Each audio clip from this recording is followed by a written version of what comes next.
Together with me in the European Parliament in Brussels is Domenec Ruiz Devesa. Thank you so much for being with me today. Thank you for having me. We discuss about these transnational lists. A lot of debate is around this idea. How come this was put on the table, the idea of transnational lists? What's the main target, let's say? Yes, it's the most important question. Indeed, is why we are proposing this.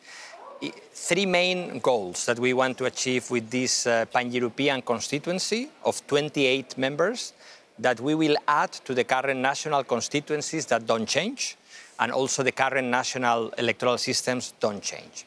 The first is to have a transnational campaign and debate. Why? Because currently now, in European elections, you have 27 national debates, 27 simultaneous national elections. So with 28 candidates from each of the European political families that have to campaign across Europe, that they cannot go to Spain to talk about the last corruption case in Romania or the other way around. They have to be able to talk about the topics that have general interest: climate, migration, digital, the war, etc. So this is number one. Number two, to give visibility to the European political parties, because paradoxically they are the most unknown at the time of the European election, because we only see in the national ballots the national parties. So in this second ballot with the 28 candidates, you will see the party name and the logo of European political parties. And third, you also give the voter the possibility not only to elect members of the European Parliament, but also to endorse a candidate for President of the Commission. Why? Because the number one person in each of these 28 member lists will be the candidate of each political family for President of the Commission. The idea of Spitzenkandidat. Correct. That was taken off the table at the last elections. Yeah. So how come they... Well, precisely because of that. Precisely because of that. And in particular, we were able to approve this proposal by 60 votes difference in our favor. Also because many colleagues from the European People's Party that before opposed this proposal, they now support. Why? Because they experienced also in 2019 that their candidate, Manfred Weber, was put aside because the European Council decided to appoint, in this case, the German defense minister. Now, if these candidates for President of the Commission can be voted in all 27 member states, because their name will be in the ballot in 27 member states, not only in Germany. Mr. Weber was in the ballot last time only in Germany. Mr. Timmermans was in the ballot only in the Netherlands, the socialist candidate. Right. Now their name will be voted everywhere. And this makes it more difficult to the European Council to say, no, but we're going to appoint someone else. Which country do you consider will be in advantage, let's say, having these type of transnational lists? Because some are saying that only the big countries are those who are going to have an advantage. No, on the contrary. It's all to the advantage of the medium and small countries more than large. Let's explain. Yes, because precisely to avoid the natural effect of having the electable slots in the list, like the first 5, to be taken all by Germans, Italian, Spanish, and so on, we have a system of population balance in the list. So we divide the list in sections of 3 up until the number 14th of the list. And in each of these 3, you need to put one candidate from a large member state, one from a medium, and one from a small member state.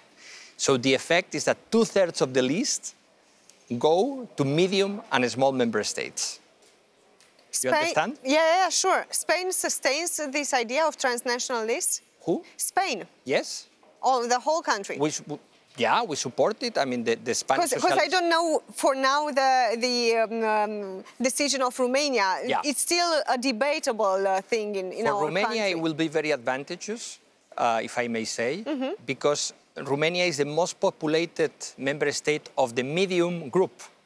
So for sure, you will have the possibility to be in the list because the parties, the big parties, send all of them many members to the parliament. Because the important thing in this system is not only whether you are a populated country, but also how many maps do you provide to your political family in the parliament. So for instance, Malta is the least populated member state, but they send more members to, for instance, the socialist family here than the Baltic member states, right? So it's not just about population, it's also how many members do you contribute to your political family.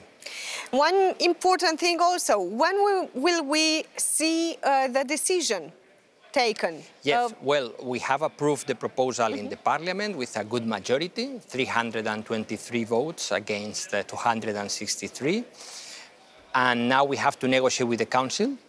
It is not easy because we need unanimity of the 27. Always in the council, yeah. No, not always. Normally it's qualified majority voting, but in this case it's a special procedure. We need unanimity. But ideally, we want to conclude the negotiation before the end of the year. So next year, member states can make changes in the national electoral legislation, and we can apply it in the European election of 2024. We have another debate now after the announcence of Emmanuel Macron. Maybe we should look at the treaties. What is your opinion? Should the treaties be, let's say, analyzed again? Yes, definitely. Even though this proposal, that the one I have been the rapporteur, doesn't require treaty change, which is an advantage.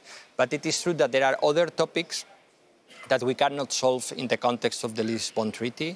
Let's think of unanimity. It's still a big problem. Only one member state can block, sanctions or an important foreign policy decision. We have the example of Romania with the Schengen area, being in the Schengen area. We are still not there due to this rule of unanimity. Yeah, correct. And I think it's a shame. Romania should already be in the Schengen area for sure.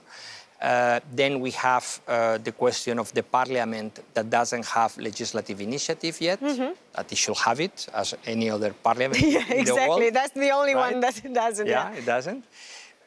Then we need to have also the possibility to co-decide with the Council on budget and taxes and financial issues on equal footing, because we are excluded on some of these important decisions. And then I think we also, as a social democrat, we need to include in the treaty the European Pillar of Social Rights and the Social Progress Protocol in order to rebalance the market freedoms with the social rights. We will discuss about this subject next time when we will meet again. Thank you so much for your presence today. Thanks to you. Rămâneți așadar pe Antena 3 și nu uitați că ne revedem și sâmbătă viitoare la 9:30. Cu bine și vorba aceea, sănătoși să fim!